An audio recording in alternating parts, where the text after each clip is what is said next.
In the remote hills of northern England, where mist clings to ancient stone walls and outsiders rarely venture, lies Thornwick Valley, a place forgotten by time, where generations of the same families have lived in isolation since the Victorian era.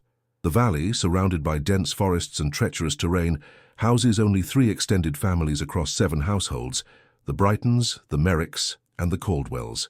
Our story begins in the autumn of 2008, when social worker Eliza Hammond made a routine visit to a small primary school on the outskirts of the valley.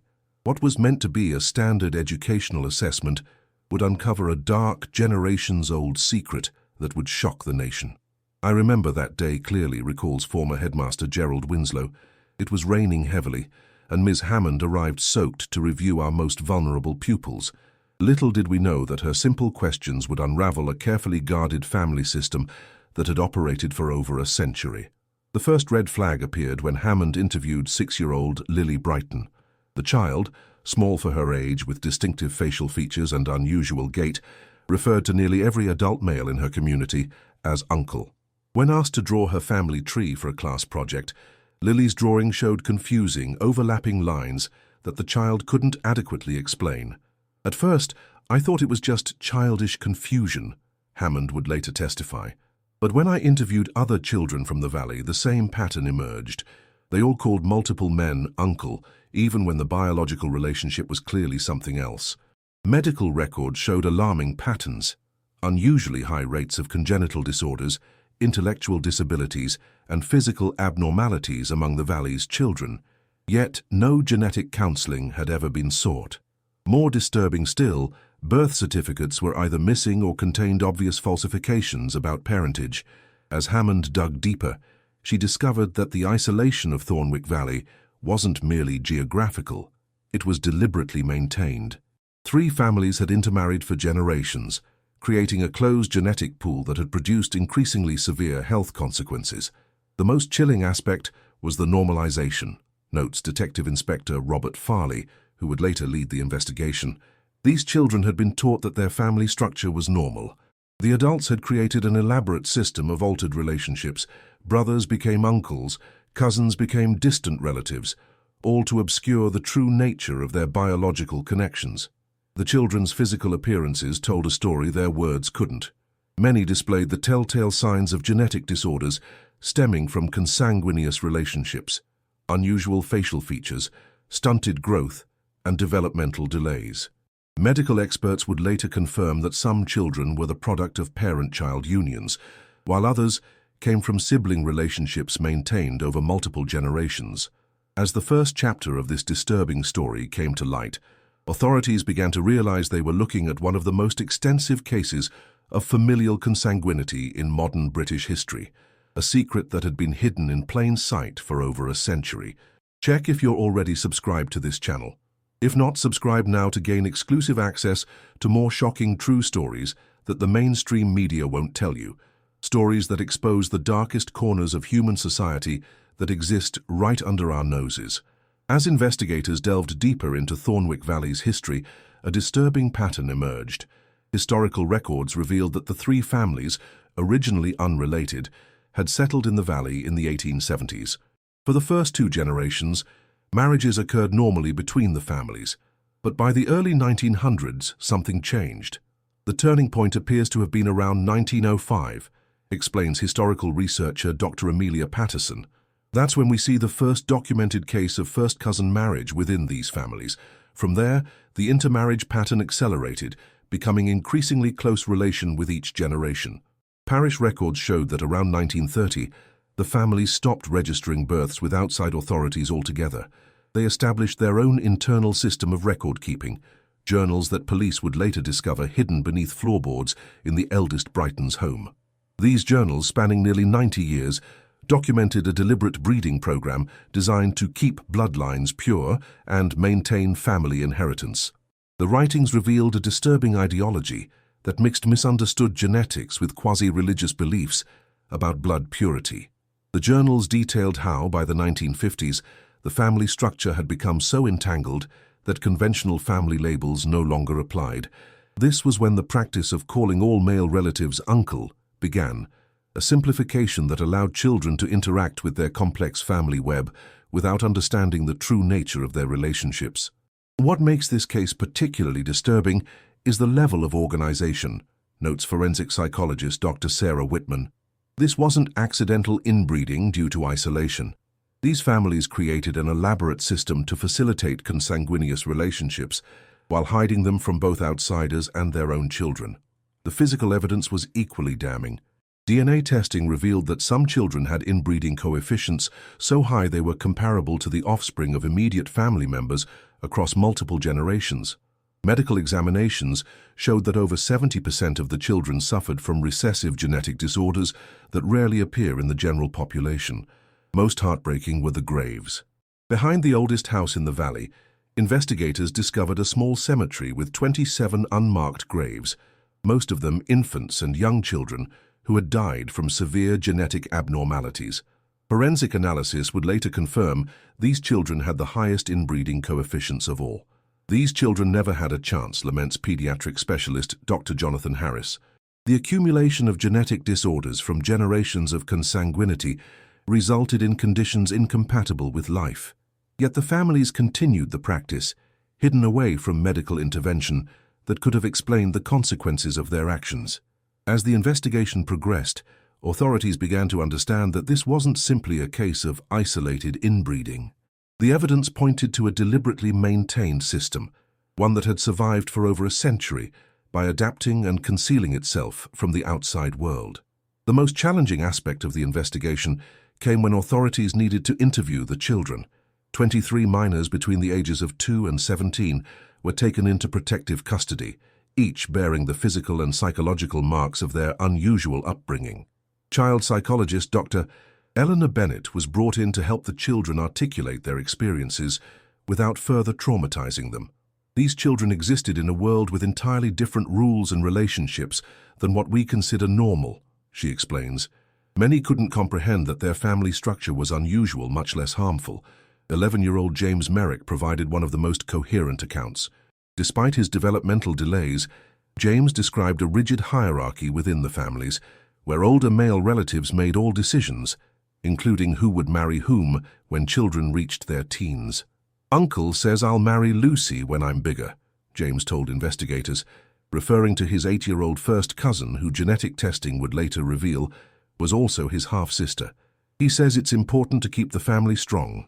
The children described community gatherings where new pairings were announced, celebrations where teenagers learned which relative they would be expected to produce children with. These arrangements were presented as normal and special, a tradition to be honored. Perhaps most disturbing was 13-year-old Emma Brighton's testimony. Born with a rare genetic disorder that affected her growth and cognitive development, Emma nonetheless understood enough to realize something was wrong. "I asked once why we don't look like the children in books," she recounted. "Uncle Thomas said we're special, that our blood is pure, but then he got angry and said never to ask again." The children's medical examinations told an even more disturbing story. Many suffered from rare recessive disorders that occur at extremely low rates in the general population, but appeared with alarming frequency in Thornwick Valley. Conditions like Tay-Sachs disease, phenylketonuria, and various chromosomal abnormalities were prevalent, along with more visible traits like polydactyly, extra fingers or toes, and facial asymmetry. If you've been moved by the courage of these children, type "These children deserve justice" in the comments below. Your voice matters in bringing attention to victims of abuse who have been silenced for generations. Let them know they're not alone anymore. The cognitive impacts were equally severe. IQ testing revealed that most children functioned significantly below age-appropriate levels, with several suffering from intellectual disabilities that would require lifelong care. Yet more heartbreaking was their socialization. Having never interacted normally with the outside world, many struggled with basic social concepts and boundaries. What we witnessed was the result of generations of genetic damage, compounded by educational and social neglect, explains Dr. Bennett. These children were never taught the skills needed to function in normal society because they were never intended to join it. As investigators pieced together the children's accounts, they began to understand how such a system had remained hidden for so long.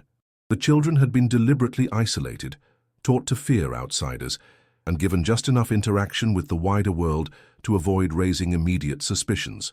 The investigation soon expanded beyond the families themselves to examine how such a situation could persist undetected in modern Britain. This revealed a disturbing network of enablers and silent witnesses who, through action or inaction, allowed the consanguineous relationships to continue. Local physician, Dr. Malcolm Green had treated many of the Valley's residents over 2 decades. Medical ethics reviews would later determine that he had failed to report obvious signs of genetic disorders linked to consanguinity. I convinced myself it wasn't my place to interfere with what I viewed as cultural differences, Green admitted, during disciplinary proceedings that would eventually cost him his license. The local vicar, Reverend Philip Townsend, had performed blessing ceremonies for unions he knew to be between close relatives, though he carefully avoided formal marriages that would require legal documentation. I told myself I was providing spiritual comfort without condoning their practices, he later claimed, though evidence suggested he had received generous donations from the families for his discretion. Even more troubling was the role of local council member Harold Winters, who for years had diverted inquiries about the Valley's residents and ensured that social services rarely ventured into the area. Financial records revealed substantial payments from Brighton family accounts to Winters dating back 15 years. This wasn't just about isolated families making poor decisions, emphasizes prosecutor Catherine Jenkins. This was a system that required active protection from the outside. Various community members provided that protection, whether for financial gain or out of misplaced respect for privacy. The investigation also uncovered how the families maintained their isolation in the modern era. Children were homeschooled whenever possible, with only minimal attendance at local schools to avoid truancy investigations. Medical care was mostly provided within the community, with outside doctors consulted only in emergencies, and then at facilities far from local hospitals to avoid establishing patterns. Financial records showed the families weren't poor, far from it. The Brightons owned significant land holdings registered under various shell companies. This wealth allowed them to buy silence and cooperation when needed, ensuring their lifestyle remained unquestioned. It's a painful reminder that abuse doesn't always occur due to lack of oversight, notes child protection advocate William Foster. Sometimes it persists because people who should provide oversight choose to look away, or worse, are incentivized to do so. As the case moved toward prosecution, 37 adults were eventually charged with various offenses ranging from child endangerment to incest. But the investigation revealed that the true scope of complicity extended far beyond those directly involved in relationships. The consanguineous network had survived because an entire community had decided some children's well-being was less important than maintaining the status quo. In January 2010, the trials began. Over the next 18 months, British courts would hear evidence in what prosecutors called one of the most extensive and organized cases of familial abuse in modern history. The proceedings revealed the full horror of what had transpired in Thornwick Valley across generations. 17 adults from the 3 families received prison sentences ranging from 8 to 15 years for crimes including child endangerment, incest, and conspiracy. 6 community members who had enabled the abuse received shorter sentences for their complicity, but the legal outcomes were only the beginning of a much longer process of reckoning. The greatest challenge came in determining how to help the children. Most had complex medical needs, requiring specialized care.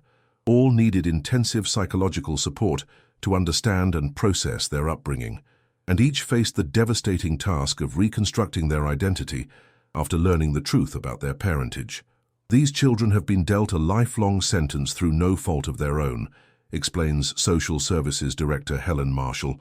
The genetic disorders many of them face cannot be cured. The psychological impact of learning their true family relationships will require years of therapy, and the basic educational and social deficits from their isolation present enormous hurdles.